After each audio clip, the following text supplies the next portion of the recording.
It's now time for this month's broadcast of Learning Now TV.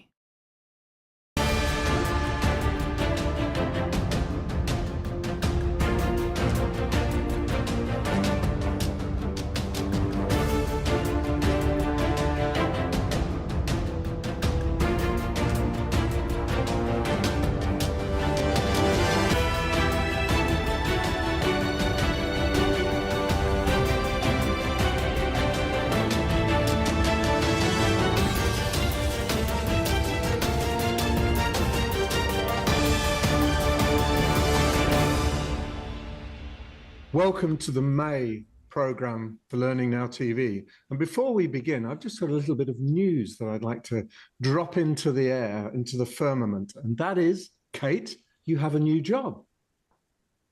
I do have a new job, yes. I don't know how many people will be excited about that. But I'm after excited. after 2 amazing years at Unleash, which I've absolutely loved every moment of, it's been incredible. I'm actually taking a leap into new territory and going to look after competitive intelligence for Cornerstone. So market leader, big into skills, kind of home turf for me in terms of obviously, you know, the talent and the learning side of the market. So very, very excited to sort of build a bird's eye view, I suppose, of everything that's going on right the way across learning and HR technology. Yeah, well, congratulations. And I think you're right. It will give you that bird's eye view, which will be very, very helpful for me as well as you and everyone else. I'll get to learn a whole load of stuff that I don't know already. So it's a really packed show in May. And I'd like you just to share a few highlights, Kate, before we move on. Well, we've got some crackers coming up. So somebody I've known, I feel like almost my whole career, Ben Betts, who is now sort of climbed the pinnacle and is running Learning Pool. Very excited to hear from him about Learning Pool becoming a B Corp, which is great. I actually first heard Rob Hubbard, I think, talk about that. He was one of the first people I heard talk about that, maybe even on Learning Now TV. Stella Collins starts her new exclusive series with us. We're thrilled to have her. Obviously, she is, knows everything about the brain.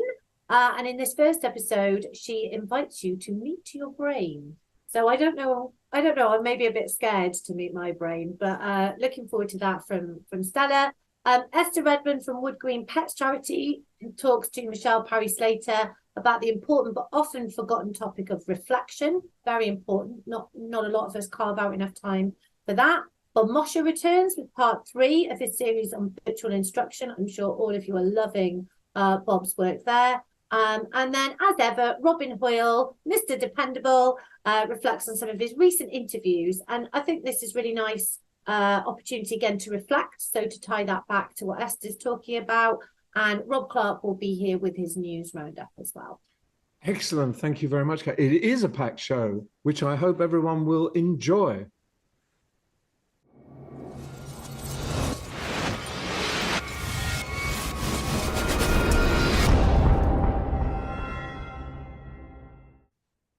It's always a pleasure to catch up with Ben Betts. Ben is the CEO of Learning Pool, a company based in Northern Ireland, in Derry, but with an increasingly global footprint, particularly in America. It's getting a huge amount of traction in the US, from my experience and my contact with colleagues across the pond. First of all, Ben, welcome. It's very good to see you, very good to talk to you. Great to be back. Thank you, Nigel. Thank you. No, it's a pleasure. But what I want to touch on to start with, before we get on to the main body of the interview, which is about Learning Pool becoming a B Corp, which is an extraordinary achievement. I really want to talk about that in depth. But just to note the Fosway 9 grid on digital learning, which came out a few weeks ago. Up there, right at the top as strategic leader, is Learning Pool. And I've watched the trajectory kind of almost diagonally leap through the grid and to consolidate your position in that top corner. And for those who don't know it, it's a review of all of the big players in digital learning, from the potential challengers, the ones kind of emerging, through to the big beasts, really, which is the strategic leaders. and Learning Pool is firmly in there. So first of all, congratulations. And is this where you wanted to go? Is this the trajectory that you've taken the company since you became chief executive? Yeah, absolutely. I think it's definitely a culmination of where we wanted to go. To get there was an achievement. To stay there is an even more difficult achievement. The sort of inertia that sort of drags everyone back towards lower positions is real. So I'm very pleased to have got there, to have maintained it, and to be consistently recognised as a strategic leader in our industry. And yeah, that is the culmination of an awful lot of work, both on platforms and on content, trying to be that holistic, all-in-one organization. And that's what we think it takes to be a true strategic leader in our sector.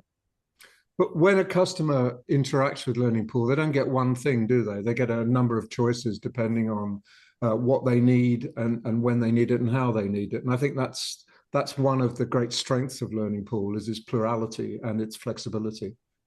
Yeah, and I think it stands us in good stead for what comes next. We believe we're an all-in-one platform provider, and we cover that complete employee life cycle from onboarding when somebody first comes in, to the sort of statutory mandatory compliance that folks might need to do, through to upskilling. And we've been placing pieces of the puzzle together over a number of years. So that's come organically. Some of it's homegrown, some of it's come through M&A. Last year, we acquired True Office Learning, who's a real leader in the sort of adaptive compliance space in North America. That really leapt us forward in terms of compliance.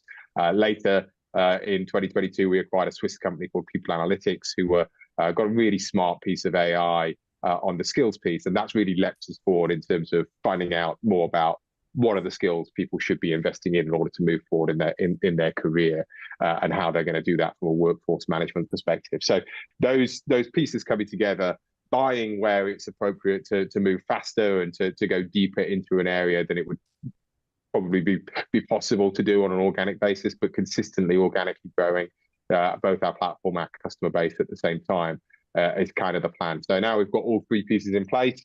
I think being a strategic leader is kind of the appropriate place for us. It is really, because you're a soup to nuts provider now, with real depth in all of those areas that you've mentioned, that we've just discussed. So again, just a one more congratulations for getting there and sustaining your position and growing. Every time I look at Learning Pool, there's another string to your bow. And I think that's a tribute to the way the organization thinks about its role in the industry, and is never satisfied, never sits there saying, oh, we've done it. And now you're up there with the big guys, and congratulations. So let's just talk back to B Corp, which is the original reason for the call.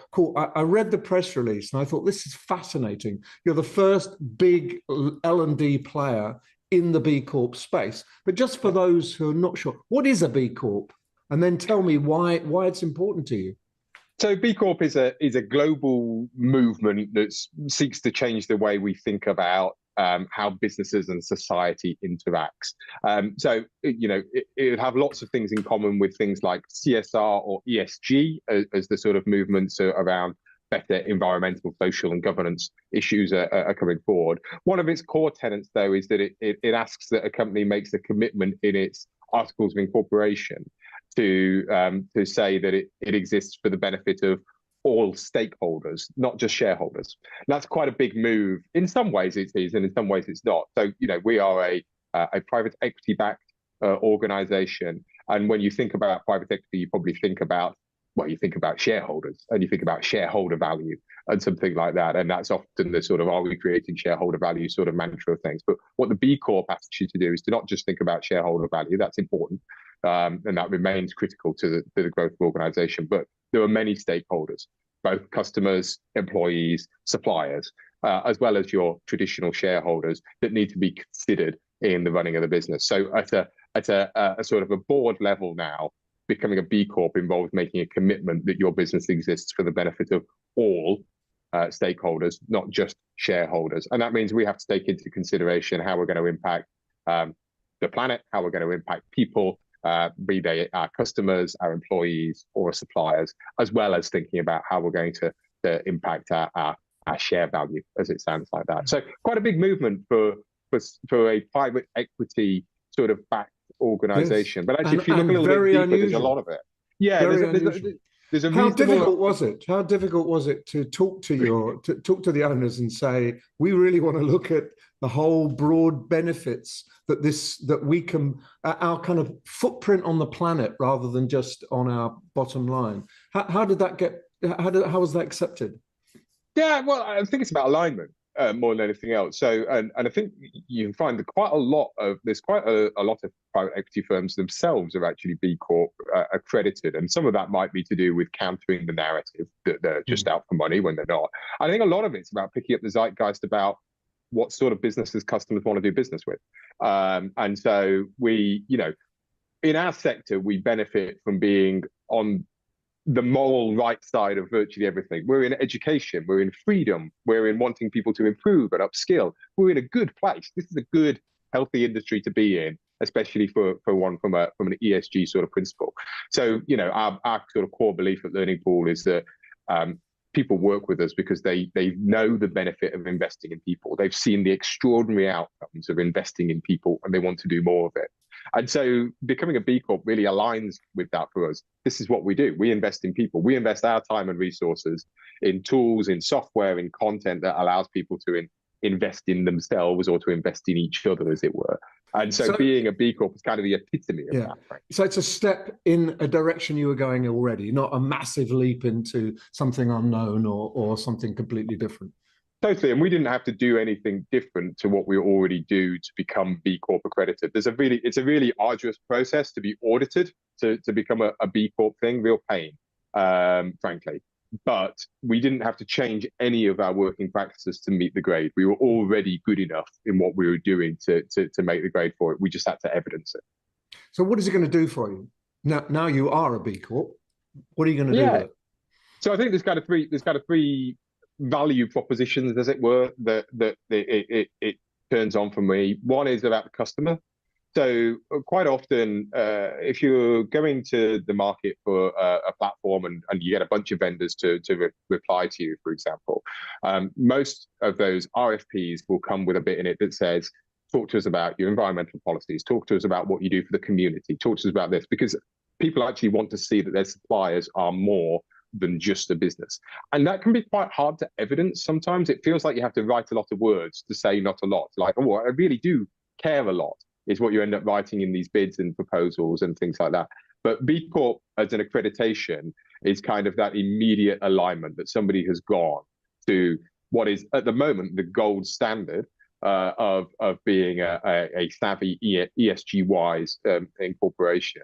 And has evidenced it and has got a third party validated to say these guys are really giving back to the community. So we have a complete profile on the B Corp website where it shows everything in terms of what we do and how we do it at that point. So I think this will really improve our customer value proposition. This means that if you're a customer who has strong ESG principles, or maybe you're a B Corp yourself, you'll want to align with suppliers who are likewise. You'll be mandated, frankly, to do that. It'll be part of your thing. So I think customers, one, employee value propositions, two. We see it increasingly important to attract skilled workers to us. They want to work for a company that gives back to the world. They don't just want to work for a paycheck. They want for something that's more meaningful.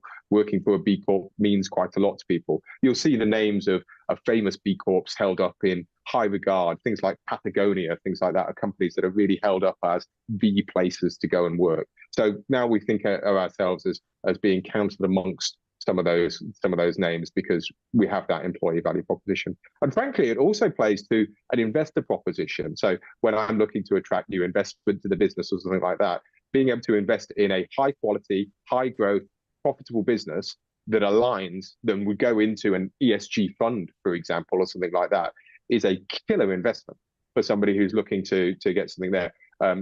There's still quite a lot of money to be had in the market, and putting that into a place that is aligning well with those issues that matter and ticks boxes in terms of profitable and growing, that's really hard to do. So for me, between customers, employees, and investors, it's a bit of a no-brainer.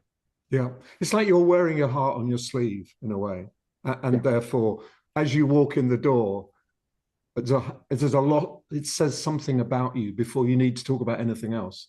And that must make the conversations easier.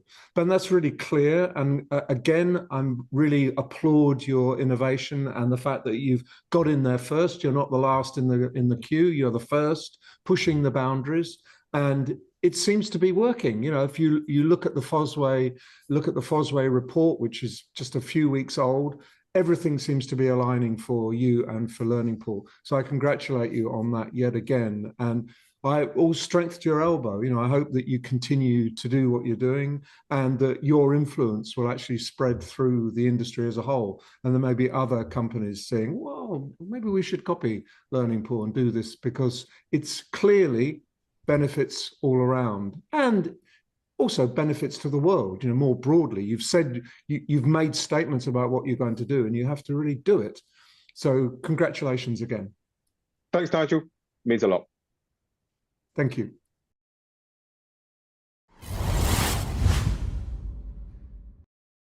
Upskill and inform your learners with Mind Tools for Business. Empower your people to thrive at work and help them step up and meet everyday workplace challenges with confidence. Our toolkit provides unlimited access to thousands of quality assured resources, all in one place. It's easy to use and on demand, anytime, anywhere. Experience stress-free onboarding with dedicated client partner support.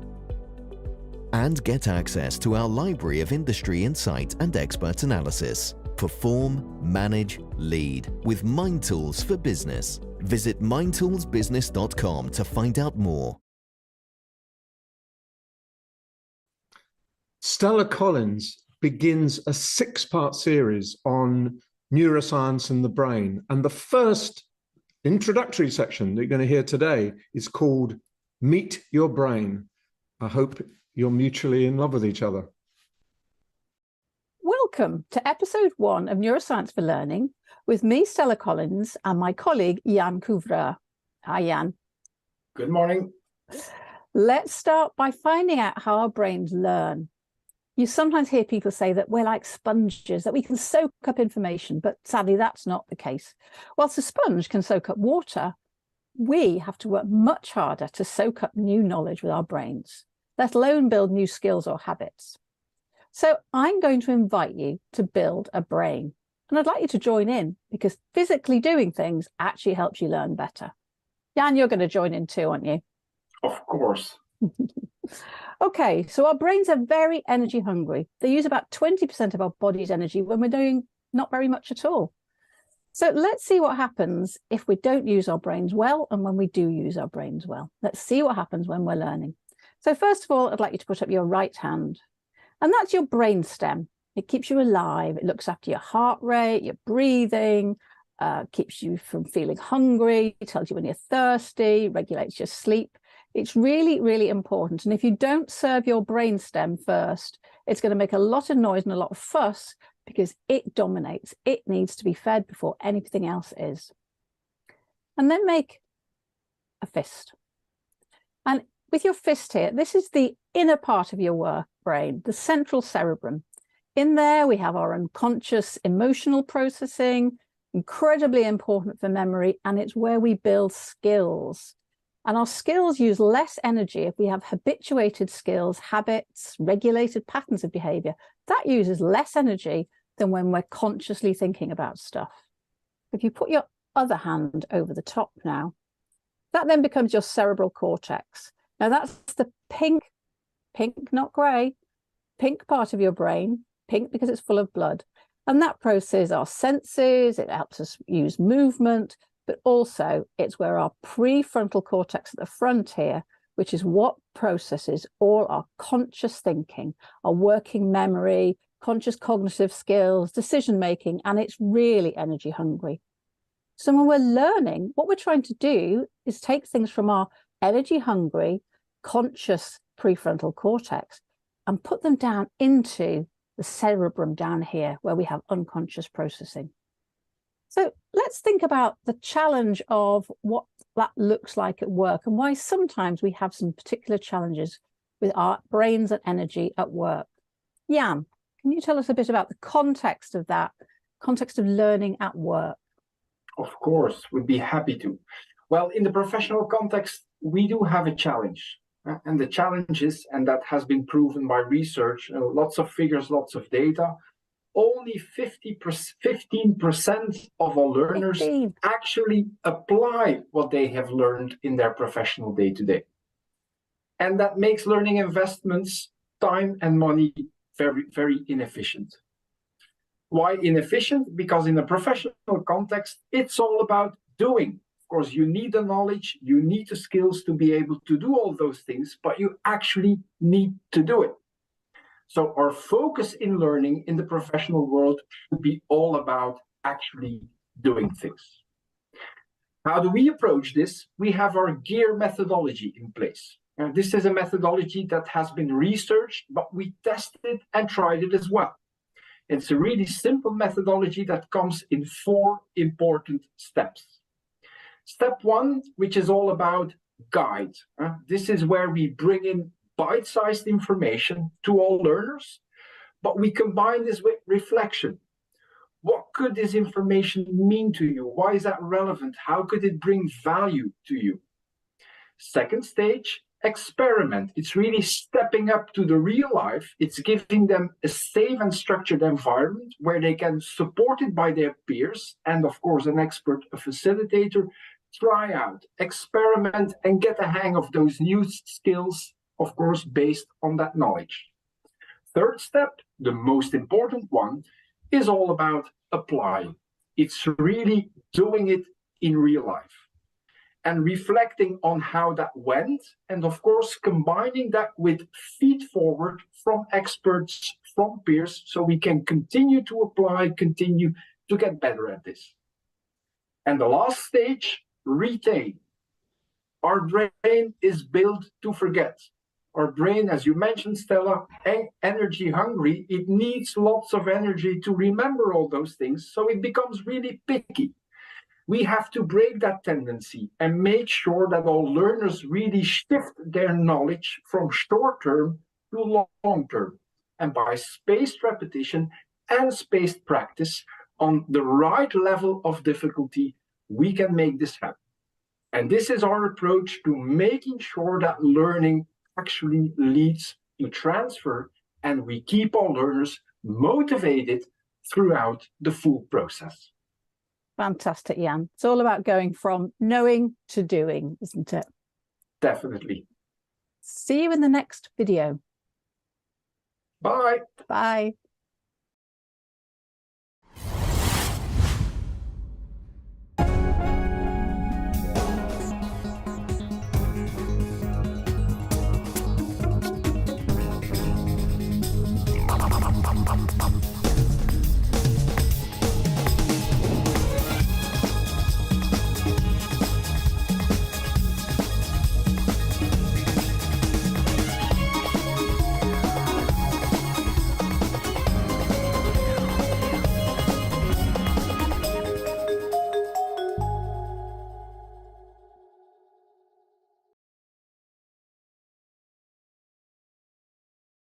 Next up is Robin Hoyle, who is summarising some of his recent interviews and funneling them through the lens of workplace transfer. If you've seen me before on Learning Now TV, you'll know that I'm pretty much interested in the world of workplace transfer. Specifically, what is it that we do to enable people to change their behaviour once they go back into their day jobs after some kind of learning intervention? Well, we had blended learning, didn't we? And blended learning was fine, but fundamentally when e-learning first became an option to be combined with face-to-face courses somewhere in a conference room, we put it all up front. We gave people a load of content via the form of series of e-learning modules, many of which had a test at the end, which was really useful because the answer was always C, or the longest response that you could have chosen. And then we put that stuff ahead of time. We assumed that people had done some stuff, and if they didn't, we had some test results, so we could say, well, this bunch didn't do very well, or this bunch did pretty well. Not that it really changed very much what we did when we got into the classroom, but fundamentally, we had a blend of e-learning in advance of a classroom experience, which was basically where the return on investment came from. because the return on investment within blended learning was about the ability to reduce the amount of time off the job in order to reduce the overall cost, because we all know that classroom stuff is the really expensive part of any learning intervention. But increasingly over the years, we've heard people talk about learning journeys and learning experiences which join things together. And sometimes that doesn't necessarily involve a classroom at all. But what it always must involve, if we are talking about helping people to improve their performance, is something which supports, enables, and on occasions monitors what people do back in the workplace. So that's what workplace transfer is all about. And I've spoken to a number of people. Many of those people have been interviewed by me for Learning Now TV to talk about, well, how do we make sure that that really works, that that really has an impact on what people need to do within the workplace? And so today I just wanted to give you 3 top tips. The first is, don't, whatever you do, assume that there is an end point at the classroom. And we give those messages very subtly. We give those messages by handing out happy sheets or evaluation forms while people are in the classroom. We ask them within that happy sheet, and this is point number 2, to complete an action plan which nobody ever looks at. And very often that action plan is contained within the happy sheet, which is taken away by the trainer. And believe me, I've been in enough training rooms to know nobody looks beyond what's the overall score that you give this course. So fundamentally, the second point is to make sure that the action plan is meaningful. And then thirdly, make sure that the action plan is public and followed up. And by public, I mean it might be shared with an individual colleague, it might be shared with their manager, might be shared just with the facilitator or trainer involved in the group session if that's part of the overall learning experience. But make sure there is time booked for that follow-up to actually say to people, what is it that you've done differently? You said you were going to.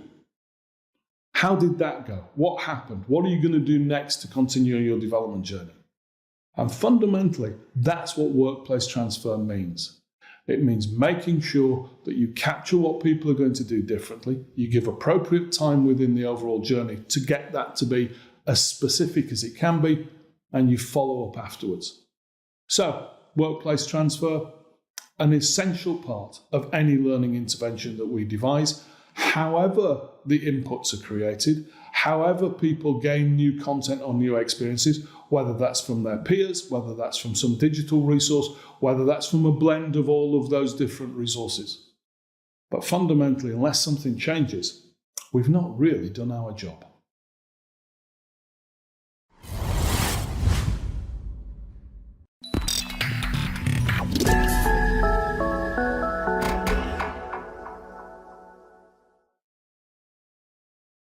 In the L&D world, we all know our biggest challenge is knowledge fade and demonstrating ROI from our training interventions.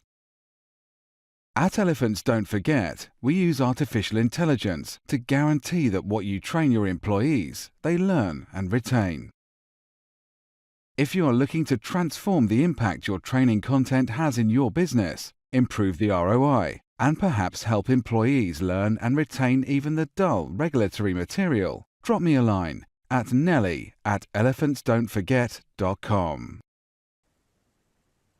In this month's Charity Learning Consortium section, Michelle Parry-Slater is talking to Esther Redmond from the Wood Green Pets charity about the sometimes often forgotten but highly valuable area of reflection in learning. Welcome to Learning Now TV. This section, sponsored by the Charity Learning Consortium, is where we showcase fantastic work that's being done in the third sector. And I'm so excited today to be able to talk to Esther Redmond. Now, Esther is a people partner, the talent partner for learning and development at Wood Green Pets charity. So, you know, I'm all about my dogs. So unsurprisingly, speaking to an animal charity, it's wonderful to have you with us, Esther. Thank you for joining us. Esther, you have been doing some fantastic work in leadership, particularly around blended programs for your aspiring leaders and ongoing. And I'd love to talk to you today a little bit about that blend itself. But the key thing for me that you're doing, which is really interesting, is about the reflection piece. So can you introduce yourself a little bit and sum up a little bit of the story so that we can start thinking about the reflection, because that's quite unusual. Hello, thanks Michelle for inviting me here today. Hi, yes, I'm Esther, I'm a talent partner, and one of the things that I've been working on recently is a programme for our managers at Wood Green, specifically for a number of sort of reasons in terms of really embedding good management practice and upskilling managers in that crucial people aspect. We often talk about people getting promoted into their first line management job because they're really good at the job, but actually they need to know the people side of it, which is what we wanted to do. In terms of the reflection piece, I suppose it came partly from myself. Having come from an education background, you're often taught to be a reflective practitioner. But what we also know, and I feel as well, that reflection has a really, really strong place in learning. That ability just to be able to reflect on what's happened, be that positive or negative in that person's perception, and actually think, okay, so how could I change this? So reflection was definitely a key part of the programme in terms of asking people to just take some time during the training sessions themselves, quietly reflect on some of the topics that we've then covered, setting that into context with their own teams, their own departments, but also then after each session. So going away from that session and just being given some guided questions as part of the post-training session email that was sent to them that just gave them food for thought around, okay, that was lovely, I've learned that, but what does that actually mean to me? How can I put it into practice? So these things were going on during, so you had a blend of activities with live in-person sessions, and you were taking a pause in those sessions in order for people to just contextualize, to reflect on the theory and see how they could apply it in their own individual context. Is that what I'm hearing? Absolutely. Yeah, that's exactly what we did. We took, literally, they each had a workbook that we generated for the course that they would download, print and bring with themselves. And that had the certain points in the book that they would then have space just to reflect and write down if they wanted to. Everybody wanted to write something down, but the point was that we did stop the session. There was that period of time where they could just consolidate, reflect, and reflect generally individually, even though the reflection guidance that we gave them obviously gave them the option of reflecting between a couple of them or small group, but in the session it was generally done individually. And did that feel strange? I mean, is reflection something that Wood Green does a lot? Do you have your sort of team meetings and start reflecting, or was this a new skill that you were bringing? I think it was probably a mixture. I think there were some people that I think absolutely were reflecting, but had they made that connection in their mind that this is what I'm doing now, I'm reflecting. But I think we probably connected the dots for some people, and for some other people, we perhaps introduced something that was more new to them. But I have to say, they all took to it like ducks to water. They did fantastically in terms of just taking the time to just stop in the session and actually think about, okay, what is it I'm doing? And the hope is obviously that they can continue that if it's beneficial for them. And use that to enhance their kind of learning and development path as they develop in their role and as individuals. So you've encouraged them to continue it by after the live sessions, you've encouraged reflection with emails and other such things. Do you want to just talk us through what does it look like beyond the live session for your blend?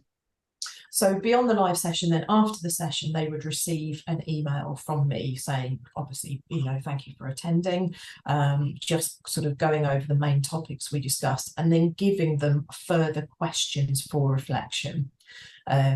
Giving them quite a few questions so they could reflect on all of them, or they could just cherry pick the ones that they wanted to. The purpose of the email was also to kind of detail some of the commitments that they'd made in the session as well. So what we asked each of them to do, again, at the end of the session, just take time to reflect. You've soaked up all this learning. What are you going to commit essentially to take away back to your team, back to your department and try out? So an example of that might be somebody says, well, we've learnt the GROW model for coaching today. I'm going to give that a go with one of my team and see how it works. And those were then also detailed in the email. And quite often that would then come up in subsequent sessions because they would share what they'd done and how it had worked. So yeah, that was the kind of way of just keeping them on track in terms of, if you want to reflect, here's something to think about. So as we've heard from Esther today, reflection, building reflection into your everyday practice. I mean, why wouldn't you? It's so important in the busy lives that we all lead, where we're running from one meeting to the next meeting, to just pause and think about what we've experienced, what we've learned, the theory that we might have been exposed to, and how we can apply it to our context. So it's wonderful to hear from Esther that actually that is what's happening at Wood Green. And it's really making for better managers in that space. And so if you want to make a better manager, then think about your reflection as well. Until next time on Learning Now TV.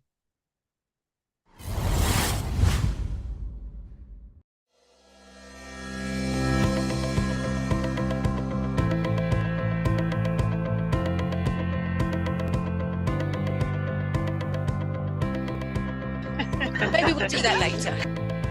Hey, so you can see this is just like using a whiteboard in a classroom.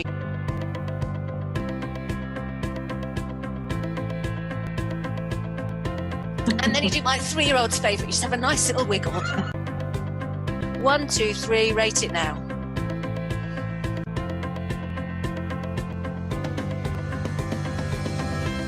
A really quick question, you might want to answer this later. You see, I love this.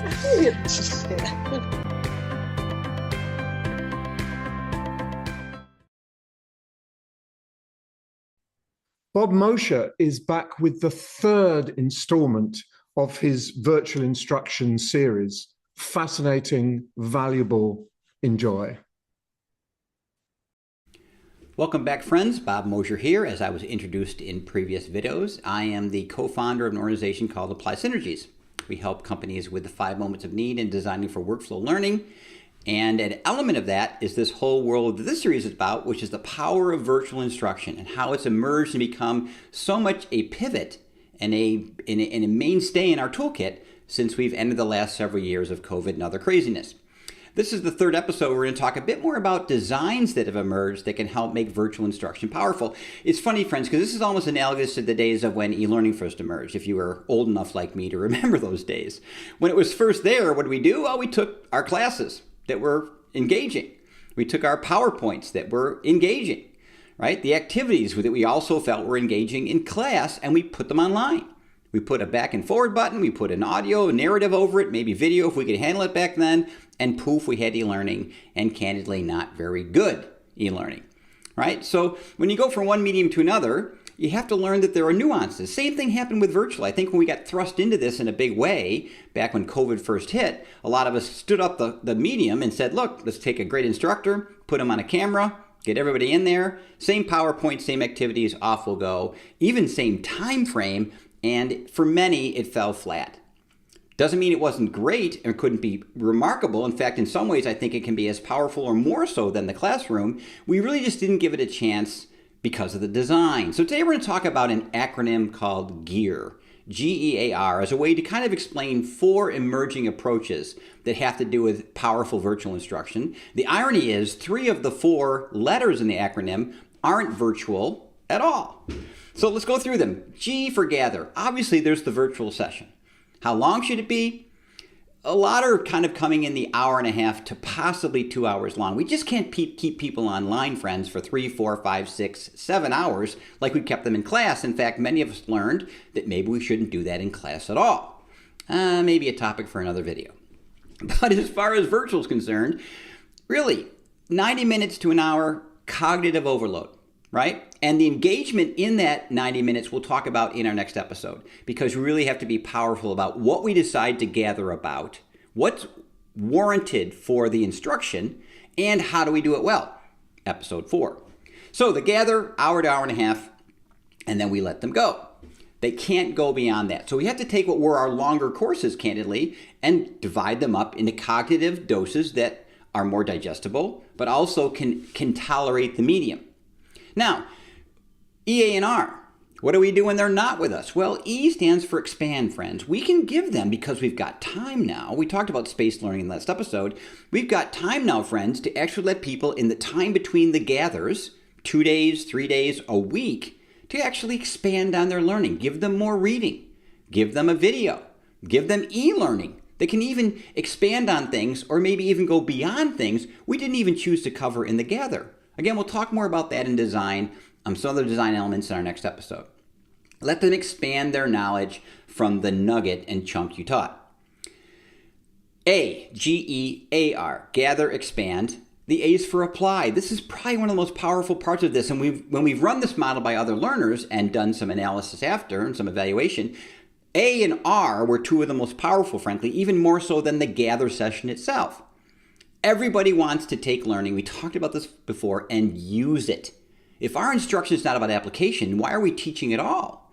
Right? So apply is so powerful. You've taught them this manageable section of instruction, 90 minutes to 2 hours tops. You now take a breath, you expand on that for some understanding, but then you give them assignments and things to do. They apply the area which you've tried, and they get a chance to fail. They get a chance to remediate.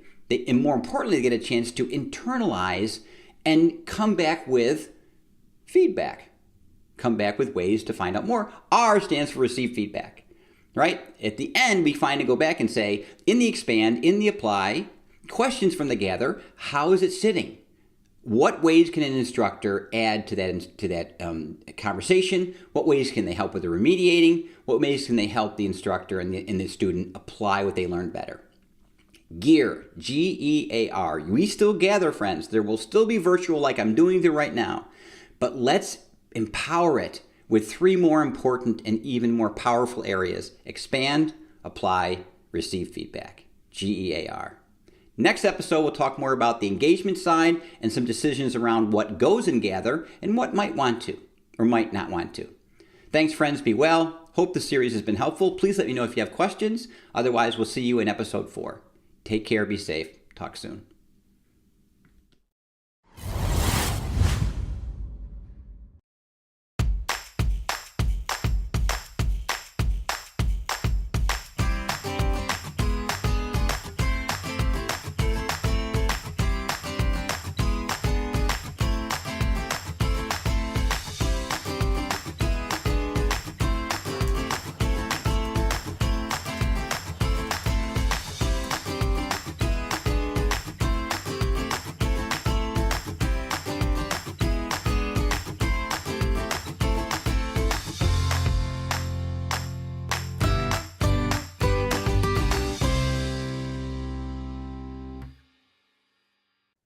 When I was at the Learning Technologies Conference, I saw Rob Clark with his little studio built on the back of the exhibition, grabbing people all the way through the conference. And he's now got a compilation of highlights, people who were speaking, and I think you'll enjoy that. So well done, Rob, for doing that. A lot of effort went into it.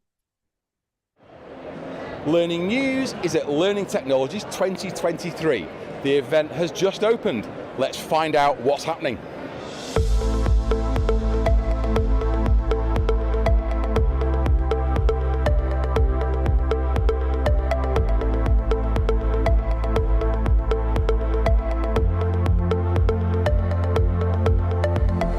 We need, in learning and development, to be proving our value so that the budget becomes not a discretionary spend, but rather something that is built into the business because it adds value. Showing value remains for me the top priority. Like lots of things at the moment, budgets is the one thing, they want more for less, and return on investment. We're seeing the nature of the way people are using our technology changing. Learning teams are feeling the squeeze, feeling heightened pressure, but there's still an awareness of how important this function is. Now more than ever, it's important to show that what we're doing matters and makes a difference. And that means aligning our L&D metrics with our business KPIs. Measuring the impact of training and learning is difficult and possible. What's the value that we're creating from our digital learning activity? How do we sustain that? How do we create the evidence that proves that it's working? Making sense of how to do skilling efficiently so that you can actually map from a skills ontology all the way to the work being done on the other end. Hybrid working has led to challenges within the workforce. Recruitment is difficult. Organisations now realise that there's a real requirement for them to be able to provide internal mobility to help with staff engagement and retention. Every client that we talk to has the shortage of skilled workers. So that's one thing that we're trying to address with our offering is upskilling at scale. How can I use generative AI and to help understand what people know, building content, skill assessments, whether it's even helping managers have better one-on-one conversations. We're really delighted actually to be partnering with our colleagues over at Learning Pool, using a lot of their great development and tech work and the Best of Mind Tools content. What Converse does is uses generative AI to really kind of allow people to role play and practice skills. Deliberate practice in a safe environment against a trusted framework. We have had AI in our products for a long time, but now we have at least 3 core parts in our platform. One around analytics, one around sentiment analysis, and one around skills. What's interesting about this year's learning technologies is that there's also an HR technology side to this space. And from a recruitment perspective, AI is being used very heavily already.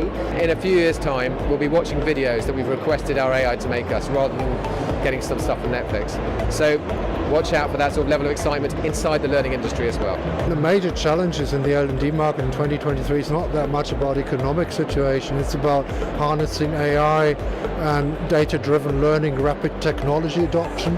RUVR is the most deployed and used platform for extended reality learning in enterprises. We're transforming it from a very text-heavy, very dry 2D linear module into a fully immersive module using 360 video, and the learner can really interact with the scene and the technology as if they were there in real life. We have a very good LMS learning management system and also a content creator tool, which is super easy to use. We will show how you can create a nice online course in only 30 minutes. Rise Up is launching today.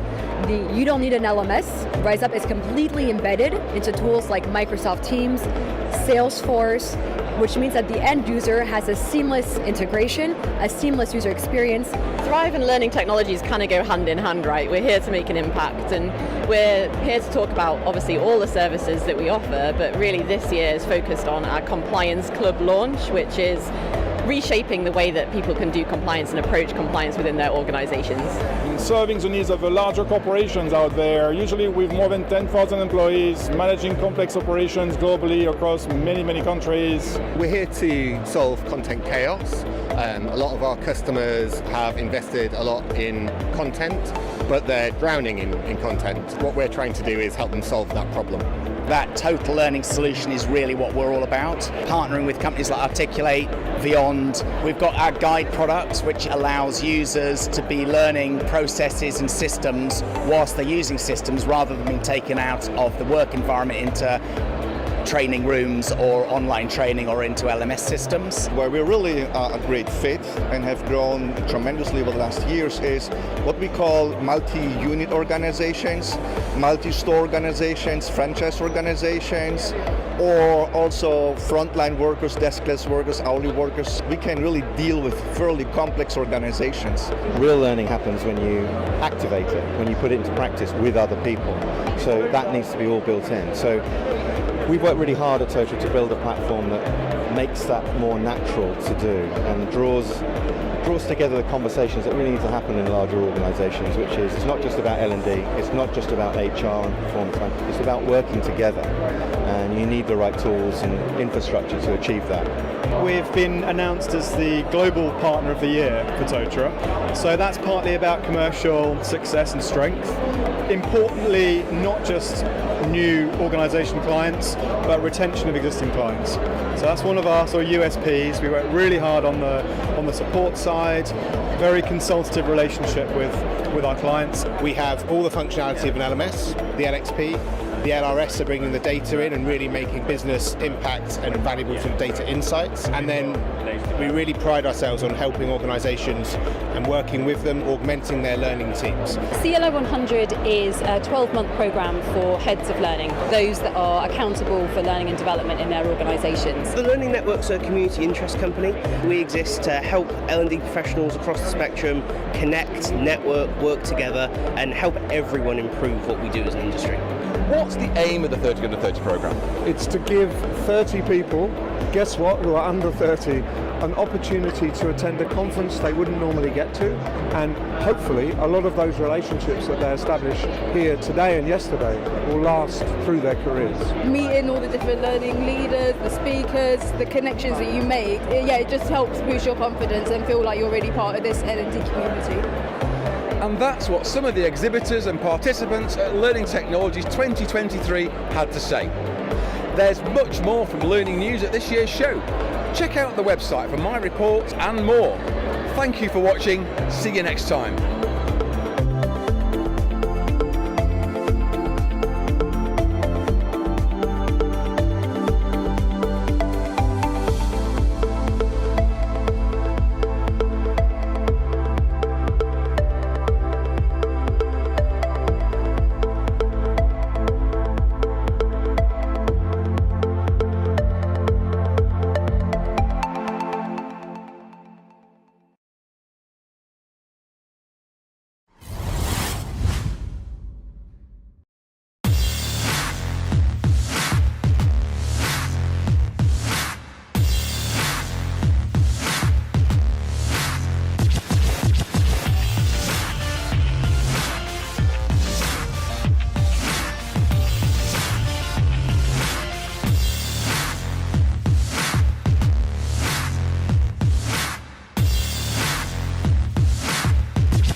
Well, I'm slightly breathless, Kate, after all of that content. It's a fantastically interesting program. Highlights for you? Well, I mean, I always love to hear Stella's thoughts on the brain. I think it's fascinating. So many of us go about our daily lives, go about our daily jobs. And again, as Michelle covered off in the charity learning section, not enough of us maybe take that time to reflect.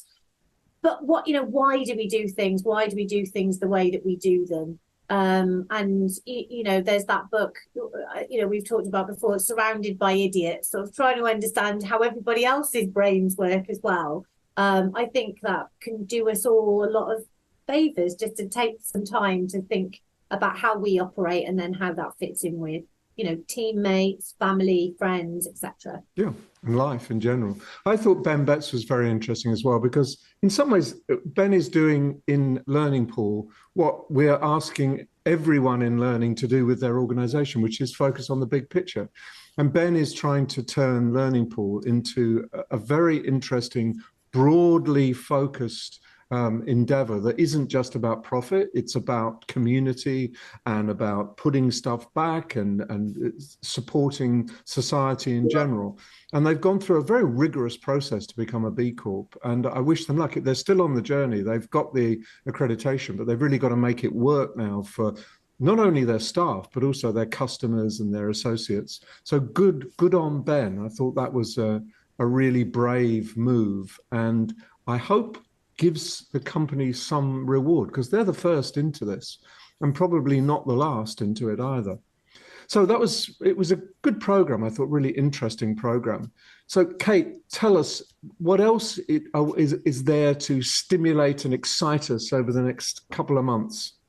Well, I mean, I am just about recovered from Unleash America, but there is a slew of events that are coming up either side of the summer holidays. So 7th to the 9th of June, the CIPD Festival of Work is happening in London, Olympia. I'll be in Zante, so never mind. But have fun if you're going to go to that, always a good one. 15th of July, our friend Elliot Macy is running his Learning Festival in New York, and I know that is going to be an absolute hoot. I wish I could go to that. 13th and 14th, our friends at the LPI are running Learning Live in London, and 10th to the 11th of October is World of Learning at the NEC in Birmingham. Yeah, that's quite a good collection of different events. They're not same old, same old. So please take note of those and attend those that you can. And we will be back on the 29th of June. We'll see you then. See you then.